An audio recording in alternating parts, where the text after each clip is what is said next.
seconda puntata dedicata allo Yamaha S90 XS, generazione successiva all'S90 ES.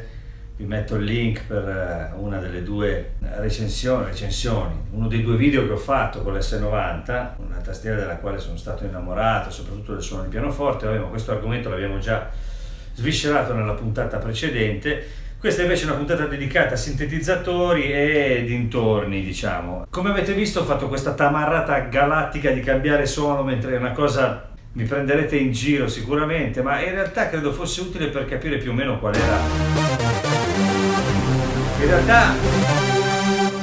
In realtà quelli erano i suoni più adeguati a quel tipo di sound. Ecco, devo dire che qui rispetto alle generazioni precedenti c'è molto di più, e come avevo detto l'altra volta, come spesso capita, queste che sono tastiere parallele alle Motif molto spesso hanno delle caratteristiche come sintetizzatori molto interessanti. Ora è chiaro, se voglio lavorare di fino su quello che è, diciamo, l'ambito più synth nel vero senso della parola possibile, chiaramente mi scontro poi con cose tipo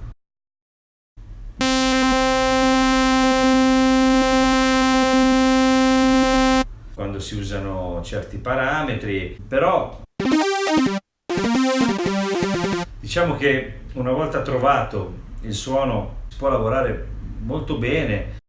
Come dicevo l'altra volta, qui si può entrare fino a un certo punto in quello che è l'edit in approfondito di un suono, e perché si utilizza, diciamo, l'editor su computer, che è una cosa che, ripeto, io non condivido assolutamente, perché penso che una macchina di questo prezzo, quando è uscita e tutto il resto, dovrebbe avere, anche con un display così piccolo, dovrebbe esserci la possibilità di lavorare direttamente nella macchina e salvare direttamente dalla macchina senza doversi collegare ad un iPad, a un computer.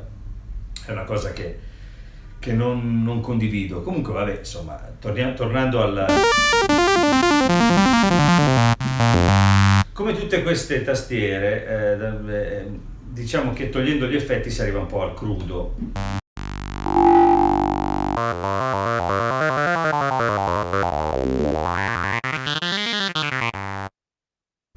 Secondo me le potenzialità sono molte. Quello che ho notato è, prima di tutto, parlando di quello che possono essere i pad, per dire,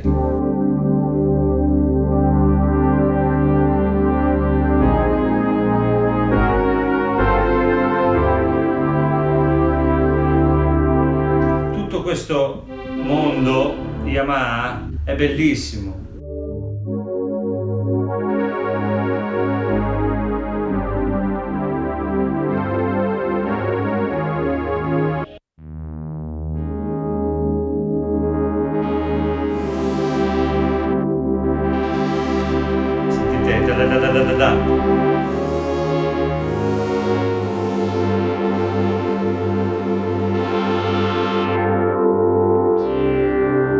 Però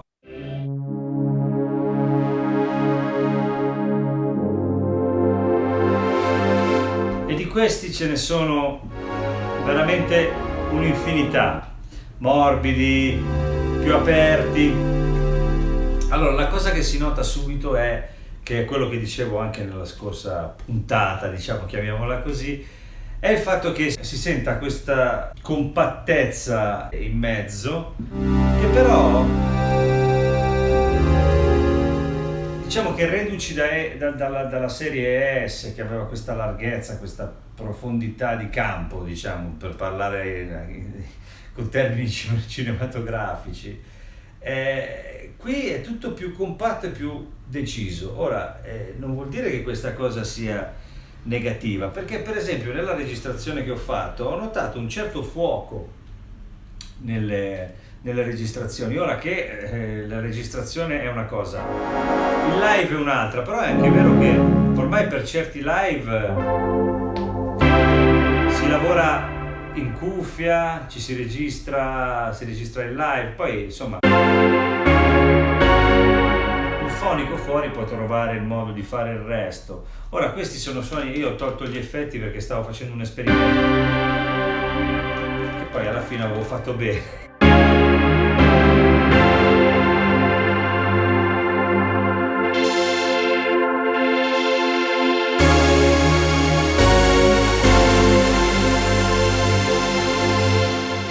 Diciamo che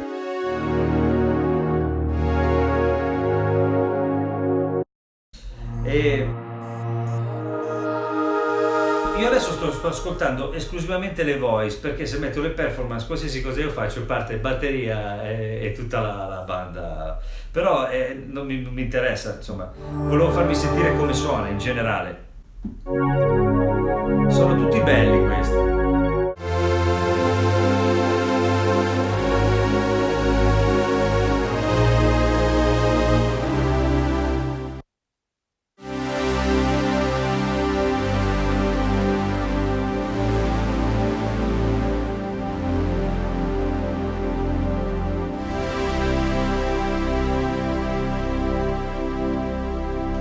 Sono tutti belli e utili. Chiaramente abbiamo a disposizione queste matrici dove ci sono controlli vari, parametri vari che possono essere le Q, il filtro, le voci.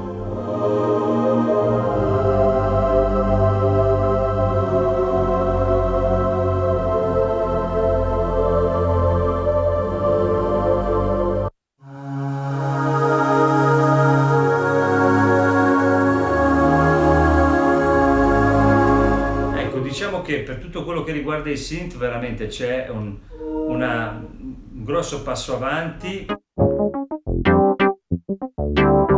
Ecco, per questo tipo, per come suona questa tastiera, queste cose sono perfette.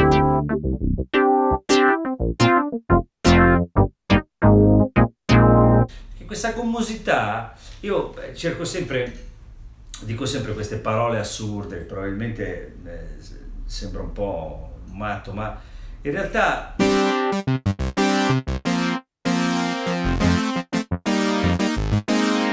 adesso se metto gli effetti probabilmente,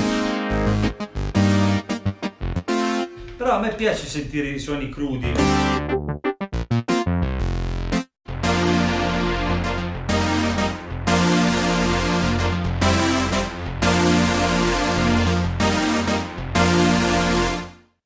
Scusate se ogni tanto non riesco ad articolare bene, ma sono veramente basso, non mi trovo, però per capire va bene.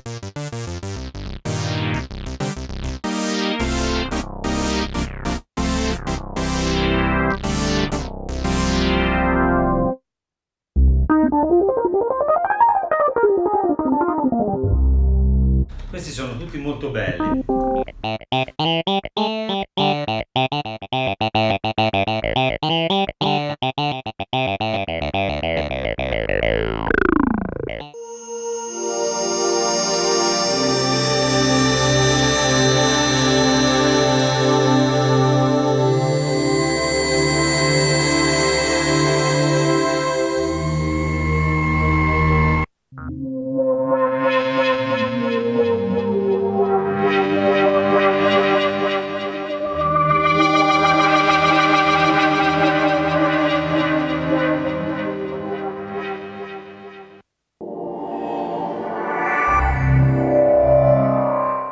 Ecco, diciamo che tutto questo mondo anche degli effetti è molto divertente perché si sente che c'è una storia dietro a tutte queste cose, perché sono tanti anni, tanti modelli, tanti anche sound designer che hanno fatto dei lavori pazzeschi. Ecco, i bassi synth sono molto belli.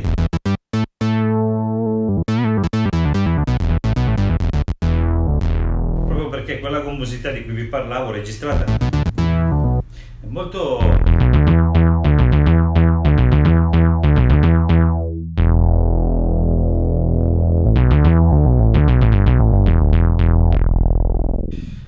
efficace.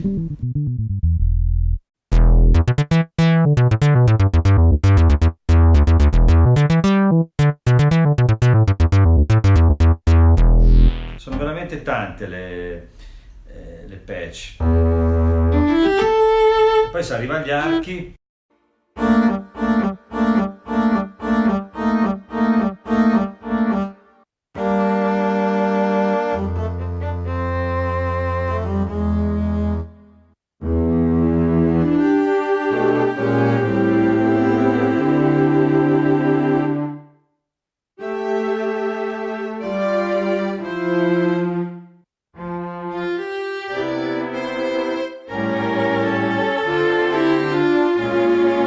Devo dire,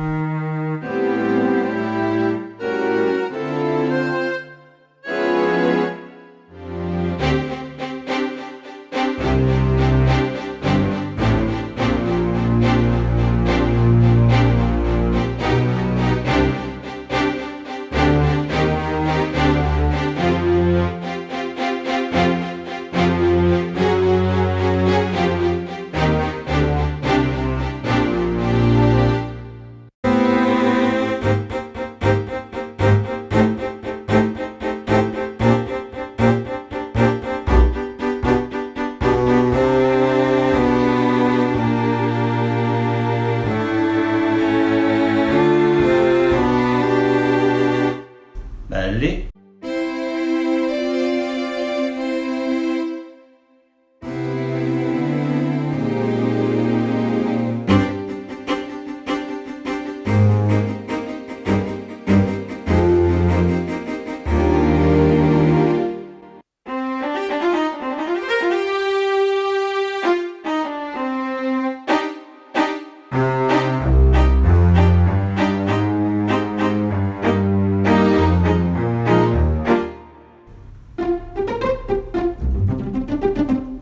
Insomma, c'è qualsiasi cosa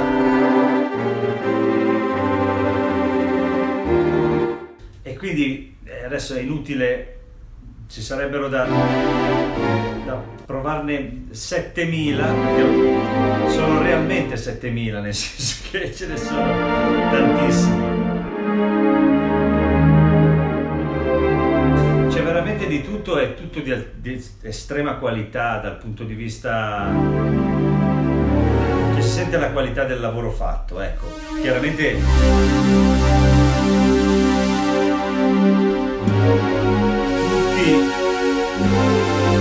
tutti le Strings Machine, bello. Quindi, tornando a noi, io direi, questa c'è anche la versione 76 o 73 tasti, S70XS, è una buona occasione, se si trova d'occasione, secondo me è una tastiera che ha un grande valore. Ora, metterla a confronto con chi è venuto prima e chi è venuto dopo può essere intelligente da una parte, perché magari uno sceglie di avere meno possibilità ma di avere un suono che lo aggrada di più, e siamo d'accordo. Qui inizialmente l'approccio è strano, poi secondo me lavorando ci si arriva lontano, soprattutto con queste cose. Ora capisco che un 88 tasti, ripeto per l'ennesima volta, con i tasti pesati uno si aspetta di lavorarci sui pianoforti. Sì, non può lavorare sui pianoforti, avete sentito nell'altro video. Il piano poi si sente, c'è, si può fare un buon suono. Ecco, diciamo che nel caso dell'S90 ES c'era questa sensazione quando si accendeva e si trovava il natural. Era bello, insomma, piacevole, e si cominciava subito a suonare pianisticamente. Questo è più un sintetizzatore, una workstation nel vero senso della parola. Poi ditemi la vostra, pensateci, ditemi se l'avete avuta, qual è la vostra esperienza. Questa è la mia sensazione. È così registrata, è molto potente e molto a fuoco. Questo mi fa pensare che anche live possa avere un buon risultato, magari dopo un attento editing, diciamo. Io vi ringrazio, vi saluto, vi lascio al prossimo giro. Suono un po' di questi synth che sono proprio belli.